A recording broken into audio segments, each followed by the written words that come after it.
It's just one of those useless so-called medical certificates. Indeed, Chair. But anyway, the bottom line is that Advocate Johnson is not here. Indeed. We are forced in the circumstances to postpone the hearing of Advocate Johnson's testimony to a date to be determined. Thank you, Chair. Thank you.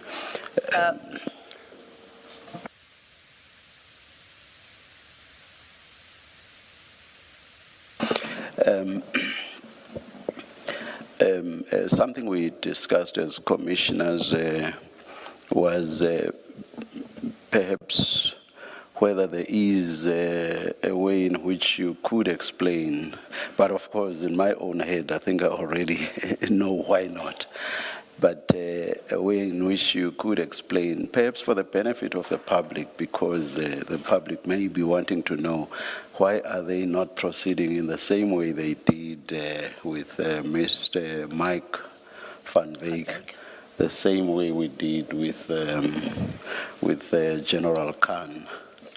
Yes, why not in this instance? But as I say, I think I know why. In fact, it's not even thinking, I know why. Thank you, Chair. I was going to address the commissioners on that, to say that we do appreciate that the Commission is operating under exceptionally tight timelines, and we considered the possibility of, quote-unquote, saving the day so that the Commission sitting doesn't collapse entirely today.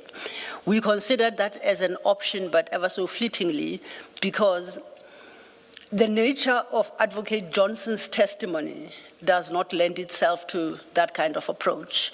The examples that the Chair has provided all relate to WhatsApp messages that are written, have been provided to the witness, and on the basis of which the witness would be asked questions and the witness would respond.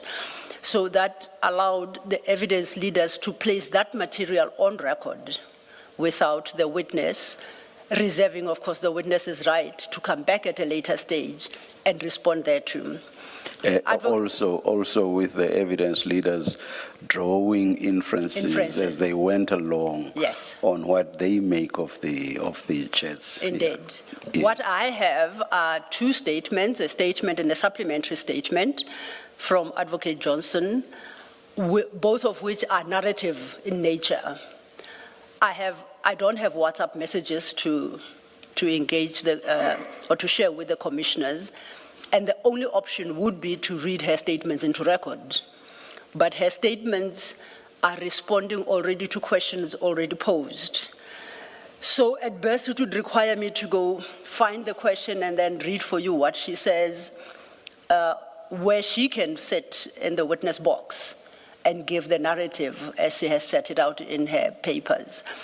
So I would argue, Chair, that the nature... And that would not serve much purpose. Indeed. Because we would want to engage her or probe her on the narrative that she gives. So it just would not work. Yeah. Especially because I'm sure as the commissioners have prepared on the basis of the very statements.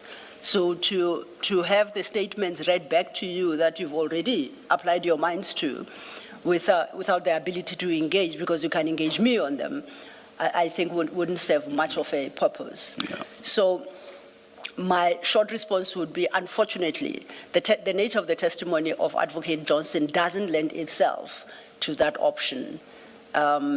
We do not have a filler witness that we could immediately present to you. And unfortunately, we find ourselves in a place where we simply will have to postpone a hearing today. Thank you, Chair. Thank you. So do we resume at 9:30 tomorrow? Yes, we're ready to resume at 9:30 tomorrow. With another witness? Yes, Chair.